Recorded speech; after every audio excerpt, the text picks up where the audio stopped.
What's going on, people? Welcome back to the match preview as we look ahead to the Premier League tie against Chelsea on the weekend. As always, if you do enjoy the content, make sure to hit the like button and subscribe to not miss out on future Palace videos, and leave down your comments in the comments section down below, letting us your thoughts ahead of the game. London Derby, once again, we're here, away from home against Chelsea.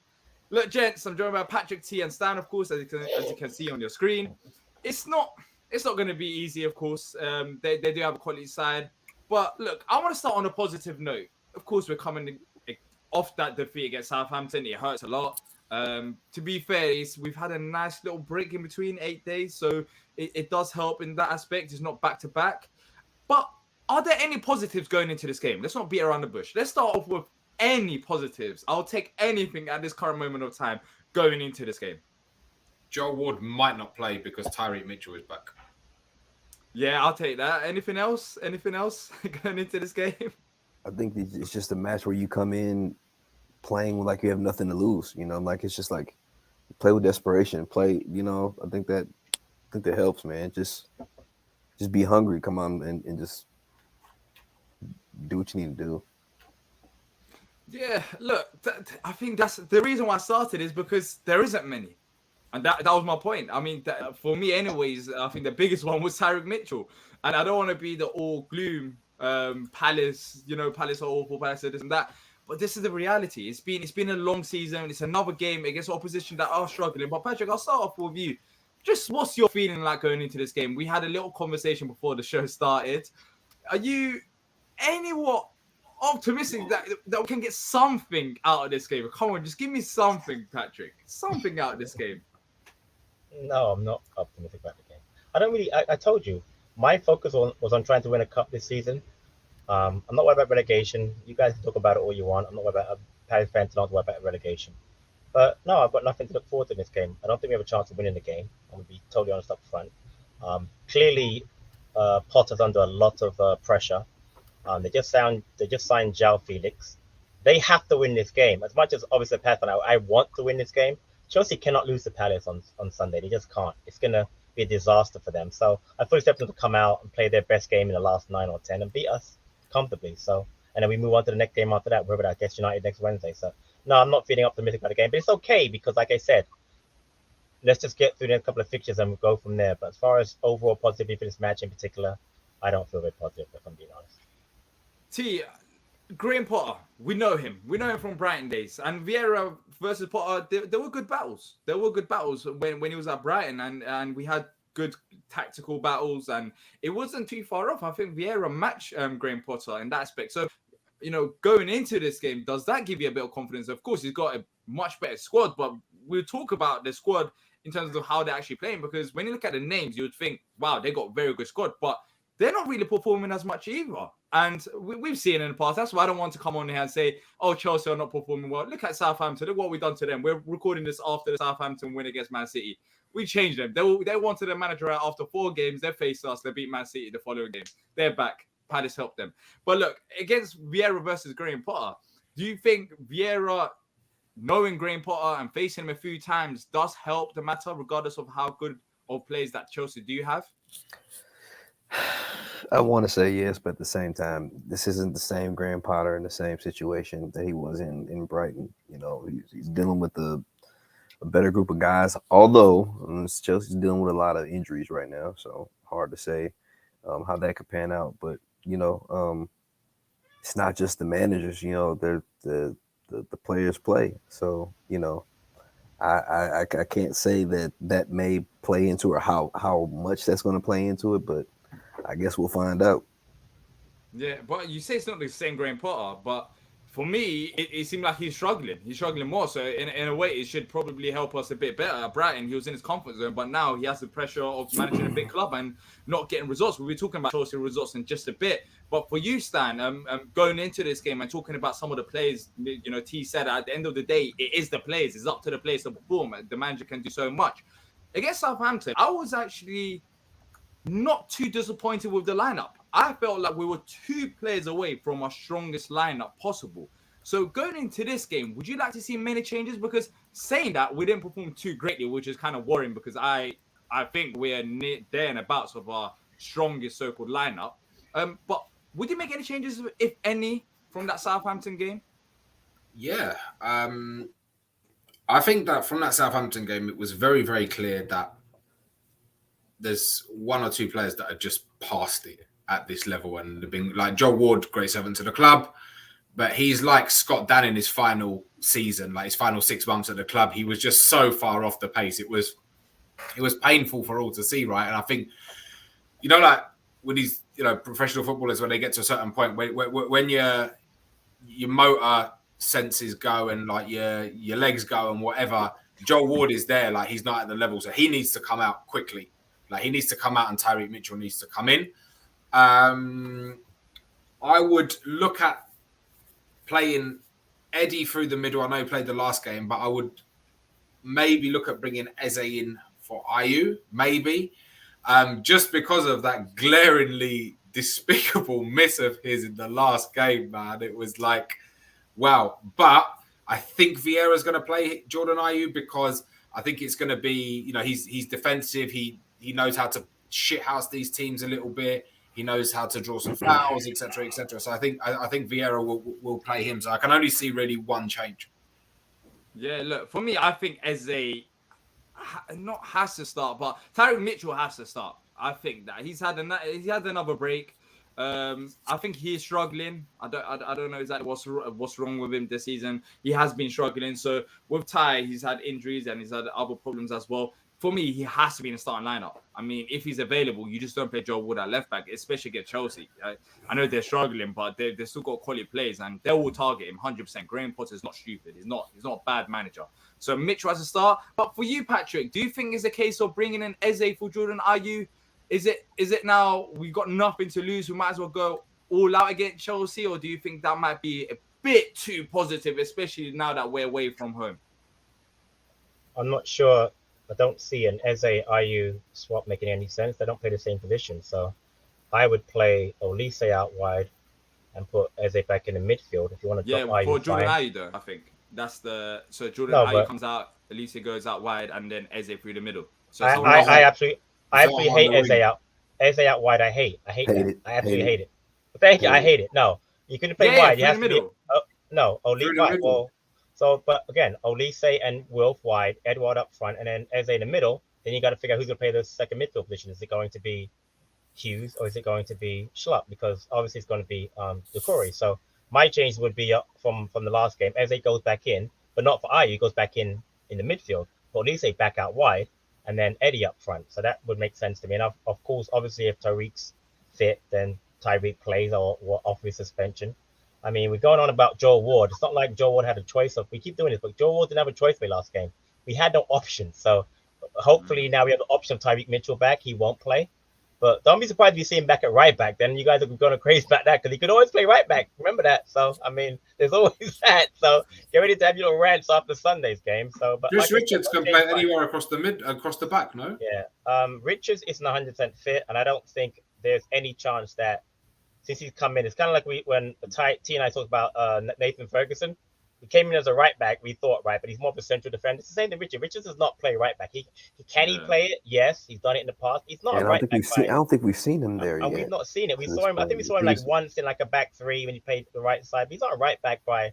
So he's not going to pick him over Klein and Ward. We could talk about this all we want. We all know Richards is not playing right back. So no, for sure. I'm just saying he can play anywhere across the back. Again, I know that, but I'm telling you right now, here's the thing about it. I've just decided that I'm not going to constantly like argue what Vieira's tactics are because we all know he has his favorites. He knows to play in a certain position. Talking about Richards at right back, you can do that for the rest of the season. He's not going to play right back unless Klein, Ward are injured. Because I can't see another reason why he play them. He's not going to do it. So yeah, look, T, for you, look. Another player that we haven't really mentioned is Will Hughes, and he played against Southampton in that defeat, and he played in midfield, and he wasn't too bad. He actually looked like a midfielder, which is a very basic thing for me to say. But his movement, his positioning, he actually helped us in that aspect. But for you, is it a no-brainer? Will Hughes has to start alongside Doucouré, or do you think Jeffrey Schlupp might find his way back into the starting lineup? Oh my God. as much as I want it to be a no-brainer, Yeah. it's not a no-brainer. Exactly. Like, guys, we're probably going to see Jeffrey Schlupp tomorrow. I mean, at the weekend, you're probably going to see used to it, Jeffrey yeah. Schlupp. Exactly. It's just the reality of it. I mean, Do you, as do much you- as do you know what this Why? midfield conundrum reminds me of? When you play football, like for a team, and you don't have a goalie, and one of the lads has to take it in turn to go in goal until finally 4 weeks later a goalie turns up, and then it's like, oh my god, it was so much better having a real goalie in goal. Do you know what I mean? Yeah, It's like but this wait. is it. Like, come on. No, I know, I hear that, but T, why do you think he'll put Schlupp back in though? Why do you think that? Because he has all season. because he's done. Yeah, I mean, he's Yeah, but then he done dropped it him against all Southampton year though. He long. dropped him against Southampton. He And I didn't thought drop he him, didn't- D. He rotated. didn't What, drop dropped him. He him. rotated rested- because it was a What? He cup rested match. him for the league, mate. Yeah, but then he didn't rest a rotated lot of because other it was a players as cup well. match. No, but if you're talking about rest, then he would have rested the likes of Elise, Who? Zaha, For who? maybe You Henderson, can't. Well, you can't Guaita, rest Vieira. everybody. Let's be honest. Yeah, exactly. You can't rest everybody. everybody, but it seemed like no. But he approached this game without the rest factor. I'm pretty sure because he. Did you talk to him, or do you know? No. Yeah, but based on the starting lineup, so Nathaniel Klein still played, Joel Ward still played, Anderson still played, Gay still played. How many changes were there from the Tottenham game to Klein. this game? Well, we know Klein and Ward were going to play. It's a cup Okay, match. Decore still played in midfield. Luca could have started. It would The have been only absolute. one that was Eze and for There was me, I competitive don't think he balance rested in Jeffrey Schlupp. I thought he rotation. got dropped. He had a pathetic performance against Tottenham, and he got dropped. I don't Okay, think it well, was a we'll case of see. rest. We will see come this weekend if Jeffrey Schlupp slides into that starting lineup, because we've had the same exact conversation before when Will Hughes started in the cup match, and we didn't see him again in these league matches. Yeah. So I mean, like I said, I'm not going to set myself up to be upset about this man not getting to start because he hasn't started in the league. I would rather be surprised to see him out there than upset not to see him out there. Let me say that. So I have a Yeah, question. I have a question. So if he starts Edouard as striker, right? Obviously Eze and whatever, and he puts Hughes in there, we get beat 4-0. How are you gonna react? I'll react very upset.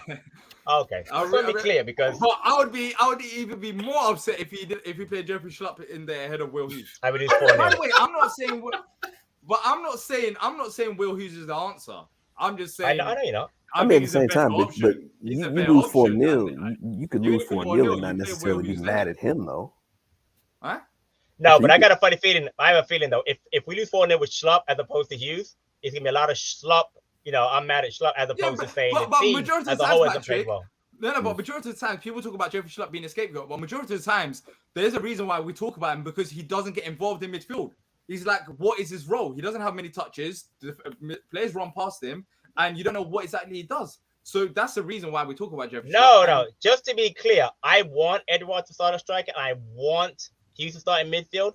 But what I'm not going to do, regardless of the result, is to say that, we're so much better without Jefferson. I need to see it over a course of time. Then I can actually make a decision as far as how much better we are or worse. But my point is, if I'm saying how Hughes is going to be, you're right. You're saying he's better than Schlupp. I agree with you. My point is, if he's not significantly better and we still continue to lose, then our options are going to be limited because then we only have Luka to look at as an option. Correct? Yeah, in the sense of saying that one doesn't necessarily make us that much better than the other does. Exactly. Yeah. So end of the day, we have to go and buy better players. That's where we come back to once again. 100%. We need quality for sure. But let's talk about the league table. Look, we're not in a bad position, gents. Going into this game, we currently sit 12th. If we win this game, I think if you're talking about importance of this game, if we win this game, funny enough, we will be level on points with Chelsea. If you draw this game, we could go up to 11th. And if we lose this game, we'll stay at 12th. So literally, a win, go 2 places up, a draw, potentially 1 place up. And if we lose, nothing's going to change. So I have a statement to make then. If we beat Chelsea, they're in a relegation battle. Chelsea. Stan, would you want to answer that? Because apparently that seems to be the yardstick. So if we beat Chelsea, difficult. I understand. If we beat them, they are now in a relegation battle. I think some recent signings won't put them the luxuries that we don't have. Look, how we see it is, I don't think the league table. Look, even if we lose this game, of course, we won't go any lower than 12. We are where we are until by signings. We might drop down to 15th at some point. That's 16. Guys, I'm telling you now, let's see what the teams do at the bottom, because the gap's 7 points off 17th at the moment. Let's see how they get on at the weekend. Let's see how that gap closes, whether it doesn't. So we could be wherever, but believe me.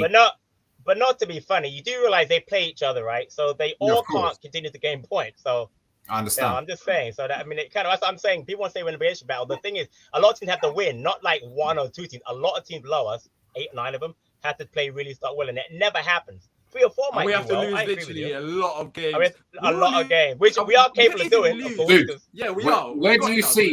Not even a win. Where do you see the next point coming from? Because I can't see it. This weekend. Well, I don't want to read my score prediction. I think we can get a point. I think we get a point this weekend. We'll talk about it a bit later. We'll talk about it in just a few minutes, where I can see the next point coming from. One game at a time. One game at a time. Exactly, one game at a time. Look, Chelsea last 5 games. We do this every week. I get it. I know it doesn't mean much because we are Palace. 1 win in the last 5. That win was against Bournemouth. They drew against Forest in the last 5. They lost against Liverpool, lost against City twice. Look, I spoke about this already. We know Graham Potter side going into this game. We know how they like to perform, and Graham Potter knows us as well. But in terms of result, what do we think will be acceptable going into this game? Is this a game of must not lose, considering Chelsea's recent form? Stan, you mentioned it. They've only got 2 wins in the last 9 games, and they look lost out there. Who are the 2 wins against? Bournemouth, and I'm not too sure because that extended my Crystal scope. Crystal Palace FC. Okay. Is it? I think so, yeah. I think so, yeah. So in terms of result, what is acceptable? Going into is it a case of we're facing Chelsea? There's no expectation. No. It wasn't. It was they beat Villa. Oh yeah. They beat Wolves, and then they beat us. Nice. Ours was way before. Yeah. So. So in terms of results, what would you say is acceptable stand for you going into this game? Is it a case of we're facing Chelsea, we don't have much expectations, or look, Chelsea are struggling, and it might be worth trying to get something out of this game? Like it would be, I think we should at least aim for a point. What's your mind frame in terms of results? Our record up there is terrible since 2017. I don't think we've got anything up there, actually. Correct me if I'm wrong. I think the last time we got something up there, Sam Allardyce was our manager. I would bite your hand off for a point. But ain't gonna happen. All right, fair enough. Look, for me, I think we should approach this game in a manner of, yes, let's respect Chelsea to a certain extent, but just like the Southampton game, which we didn't prove ourselves, they are struggling side. I get the records and all of them other stuff, but right now, in the current moment of time, of course, we're not playing too great, but they're also struggling. Patrick made a very good point. Chelsea would not be looking to lose this game, but that might work to our benefit, because if they bomb numbers forward and try and attack us all out, they might be spacing behind the likes of Will to run into. Well, with Joel Ward, yeah, when they attack Joel Ward, it's going to be... Tyrick Mitchell should be available in this game. Yeah. But do I want to add this? I get to this. Mendy's injured, Chilwell's injured, Reece James injured, Fofana injured, N'Golo Kante injured, Loftus-Cheek injured, Aubameyang injured, Sterling injured, and Pulisic injured, and Broja. They've got a lot of injuries. Aubameyang's injured. Yeah, he got hurt. He got hurt in their cup. So when you mention all the injuries and Chelsea's recent form, I don't think I'm mad at saying that we should at least try to aim for a point. We should. I agree. We got tough games. We got tough games coming up. We have to get something out of it. And in this game, when you talk about injuries, when you're talking about them struggling under Graham Potter, now I'm not saying if we don't get a point, it's absolutely disastrous. Right. That should be our standards. That should be our standard going into this game. I agree. That should be, and especially with Tyrick Mitchell coming back into the lineup as well. So look, that's how I see it. But let's move on to the score predictions. Let's not waste any more time. Look, as you guys can tell, I am not absolutely dreading it. I know it's going to be a hard game, but I'm going to start it off. I'm going to start it off with 4-1 Palace. No, I'm joking. Nah. I love this kid. I really do. Nah, all right. Not 4-1 Palace, but I'll go for a nil, not 0-0. 1-0. 1-0. Come on, surely we could get a point there. Chelsea are struggling. They've got injuries. We have to get something sometime. sometime soon. We have to get Your something voice out is of the game. cracking. So, I love it. Yeah. exactly. So, Patrick, for you, you got a smile on your face. Do you think you will have a smile on your face come about 4 p.m. on Sunday? I'll be honest with you. When we started this show, I was actually going to honestly say 4-0 Chelsea. But then I No, you said took a 4-0 step Palace. back and we went through the show and I realized they have a lot of injuries. And honestly, Potter's under a lot of stress. Not that he can't overcome it because he probably will. But honestly, this team, meaning Palace, need to bounce back. So I'm not expecting a win, but I will gladly take a 0-0 draw, which I'm going to say 0-0 draw on Sunday because a point will be invaluable for us right now. We just have to steady the ship, man. All these goals are shipping in and the poor play, the lack of effort for what I perceive from some of the players. We have to get something out of this game. So it's not likely we get something out of this game. It's definitely not impossible. Palace can definitely go there and win. We've done it in the past. Stan said, 2017, 18, I agree, but it was a long time ago. But it's not impossible. So I'm going to go with a 0-0 and take a point and run out of there. 0-0. So who's going to be the first negative one to say loss between T and Stan? Maybe both of you? No one wants to say a loss. Silence. So all of a sudden, at the start of the show, everyone was all Listen, gloom. But now, come to the end of the show, everyone's all Silence. positive all of a sudden. Nah, it. mate, I'm not at all. I was just waiting I to got see Stan. where T Let's came get in. your prediction. Let's get your score prediction. I'm going 4-0 Chelsea, mate. They're going to play us off the park. They're going no, mate. Listen, they're going to play us off the park up there. I understand that. Mason Mount is yeah, going to be no, prime yeah. Xavi, and whoever plays next to him is going to be prime Iniesta, and they're No, going to yeah, absolutely yeah. dick on us because that's what they do. And you know what? Like the past few games have shown me that there's no guts, there's no fight in this Palace team at the moment, and they've shown me how pathetic some of these players are, and what a fall from grace. So, you know what? I don't have much to be positive about there. So yeah, I'm going 4-0 Chelsea. And anything else is a bonus, mate. anything less is 3-0 is good, 2-0 is good, 1-0 is good. Got ya. T, you like to get your score predictions wrong every single time. So what are you saying? 3-0 Chelsea? Oh, wow. Oh, wow. Wow. Shots. 3-0 Chelsea. Wow. I'm gonna go 2-2 tie. Oh, damn! I thought we had a chance of the game. What did you say? Nah, 2-2. Now we're not it'll going be to I think it'll end up being an open. I think it'll end up being an open. Actually, kind of interesting game with them having so many backup guys in there. We might score a few goals and we're gonna bleed a few too. I think we end up getting a few goals. Yeah, we'll see, man. We'll see. We've got a wide range of score predictions, so we'll see. Let us know your score predictions in the comment section down below. Thank you to everyone who has watched this match preview. I know it's all doom and gloom, but at the end of the day, we still managed to get some smiles on our faces going into this game. So hopefully we end it with smiles on Sunday afternoon when we hopefully get a point against Chelsea. But look, if you have enjoyed it, make sure to leave a like and subscribe to not miss out on future Palace content. That's it from me, Patrick, T, and Stan. And until next time, up the Palace.